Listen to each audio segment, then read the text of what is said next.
India meningkatkan tekanan diplomatik terhadap Iran setelah serangan mematikan terhadap kapal dagang di Selat Hormuz yang menewaskan seorang pelaut India.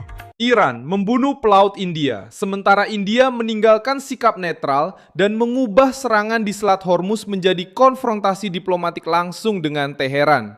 Pada hari Selasa 14 Juli 2026, New Delhi memanggil wakil kepala misi Iran dan menyampaikan protes resmi. Setelah rudal jelajah Iran, menurut Kementerian Pertahanan Uni Emirat Arab, menghantam kapal tanker MT Al-Baha, Ria, dan MT Mombasa di bagian selatan selat di dalam perairan teritorial Oman. Di Selat Hormuz, dua kapal berbendera Uni Emirat Arab diserang, yaitu Al-Mombasa dan yang kedua Al-Bahia. Dalam serangan terhadap Al-Mombasa, seorang pelaut asal India tewas dan 6 lainnya terluka. Sekarang, pemerintah India melalui Kementerian Luar Negeri telah memanggil diplomat utama Iran, wakil kepala misi, wakil duta besar, dan menyampaikan protes keras. Sebuah nota diplomatik yang tegas telah diserahkan kepadanya terkait serangan yang terjadi ini. India membela kebebasan navigasi di Selat Hormuz dengan menyatakan bahwa kapal-kapal komersial tidak boleh diserang dalam bentuk apapun. Perlu diingat bahwa beberapa minggu yang lalu, diplomat utama Iran juga dipanggil dengan cara yang sama ketika, dengan cara yang sama, seorang warga India, yakni seorang pelaut, tewas dan lainnya terluka. Dalam kesempatan lain, kami juga memanggil wakil kepala misi dari Kedutaan Amerika dalam 2 kesempatan, dengan cara yang sama. Namun, pagi ini, Kementerian Luar Negeri memanggil wakil kedua. Laporan terbaru dari pemerintah India menunjukkan 1 pelaut tewas dan 10 warga India terluka, 2 diantaranya dalam kondisi serius. Kedua kapal tersebut membawa 30 awak asal India dengan 46 orang di dalamnya. Kebakaran berhasil dikendalikan, namun kematian tersebut mematahkan sikap hati-hati yang selama ini diambil oleh India terhadap perang dan menempatkan Teheran berhadapan dengan sebuah negara yang memiliki pengaruh ekonomi, diplomatik, dan maritim di kawasan tersebut. Kedua kapal tanker tersebut sedang berlayar melalui jalur selatan Selat Hormuz ketika mereka diserang. Serangan itu menyebabkan kebakaran dan kerusakan besar, namun para awak kapal berhasil mengendalikan api.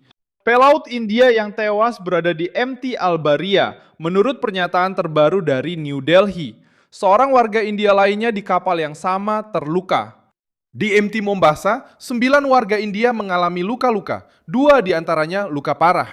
Informasi dari India memperbarui laporan awal yang dirilis oleh Uni Emirat Arab, yang sebelumnya menyebutkan 8 orang terluka secara keseluruhan. Iran mengajukan protes resmi. Telah muncul kekhawatiran tentang pembunuhan pelaut India dan luka-luka yang dialami 6 warga India lainnya.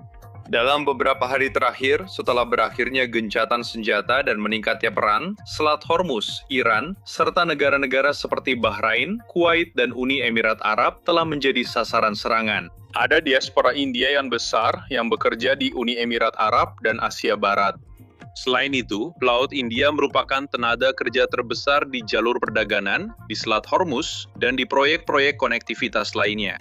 Tidak semuanya berjalan baik secara diplomatik. India berusaha menjalin hubungan, namun pelaut India terus-menerus menjadi sasaran serangan. Perbedaannya menunjukkan bagaimana angka-angka tersebut disesuaikan dalam beberapa jam setelah serangan.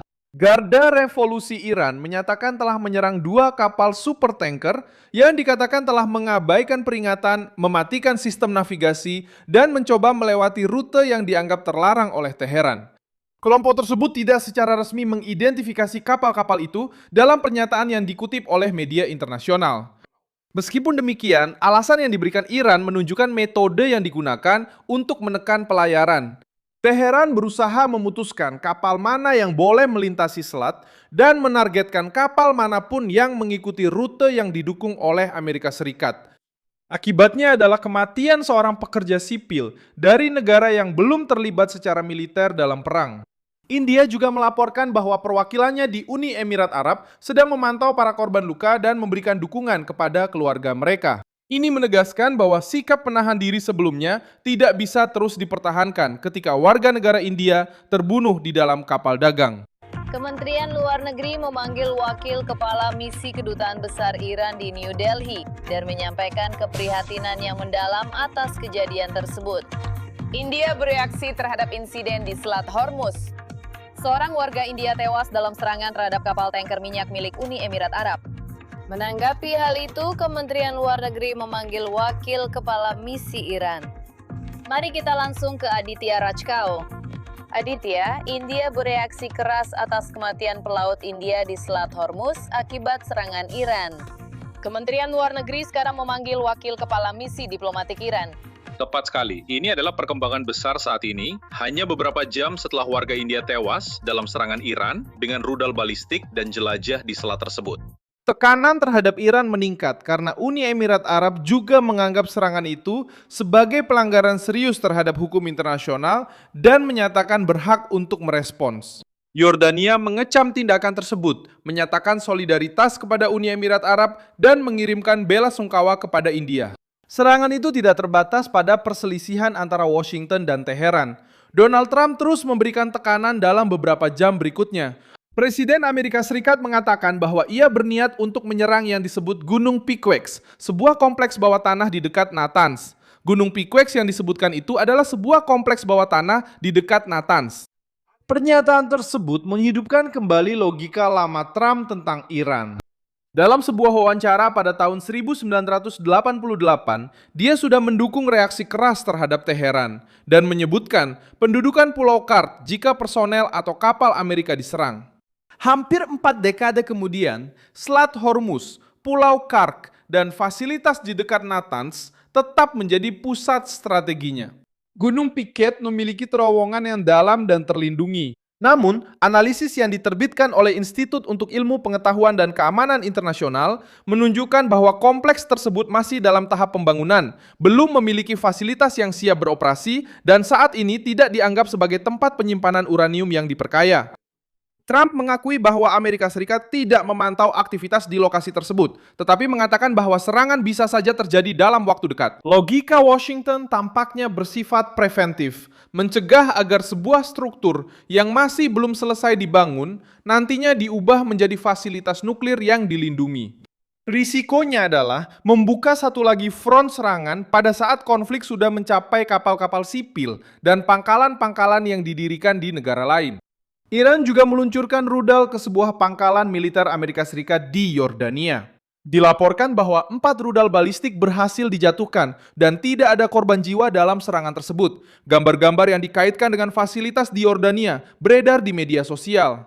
Fakta yang sudah dikonfirmasi adalah bahwa Teheran kembali menyerang wilayah Yordania karena adanya kehadiran militer Amerika, menyebarkan tekanan keluar perbatasannya, dan meningkatkan ketegangan dengan pemerintah-pemerintah Arab. Benyamin Netanyahu menanggapi di Dimona dengan peringatan kepada para pemimpin Iran.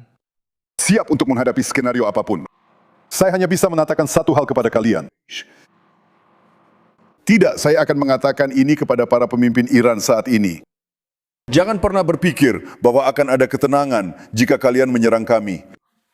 Jangan berharap akan ada pemulangan, karena ini tidak akan menjadi pemulangan. Apa yang terjadi sudah cukup kuat. Akan ada jawaban yang berbeda, jauh lebih kuat. Hari-hari di mana seseorang menyerang kita sudah berakhir. Hari-hari itu berakhir dan kita tidak membalas dengan kekuatan penuh. Kami telah melakukan itu kepada poros kejahatan di Iran dan kami akan terus melakukan itu kepada siapapun yang menyakiti kami.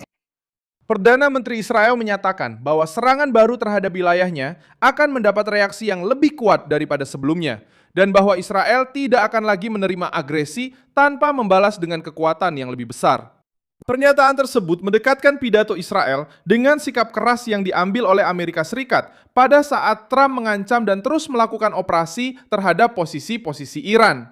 Tiongkok meminta ketenangan, menjaga gencatan senjata, dan memulihkan pelayaran yang aman melalui Selat Hormuz. Beijing berbicara tentang melindungi warga sipil, tetapi juga membela kepentingan ekonomi langsung. Data yang dikutip oleh Reuters menunjukkan bahwa Tiongkok membeli lebih dari 80% minyak Iran, sementara kilang independen Tiongkok menyerap sekitar 90% pengiriman minyak Iran pada Maret 2026. Perang yang berkepanjangan mengancam pasokan energi, harga, dan pengaruh Tiongkok terhadap Teheran. Karena itu, Beijing berusaha mencegah konflik menghancurkan jalur perdagangan utama Iran. Terima kasih banyak sudah menonton video ini sampai akhir. Dukung proyek kami dan berkontribusilah secara finansial melalui kode Pix yang muncul di layar Anda. Kami adalah saluran independen, berfokus untuk terus memberi Anda informasi yang benar. Kontribusi Anda membantu kami untuk terus bertahan.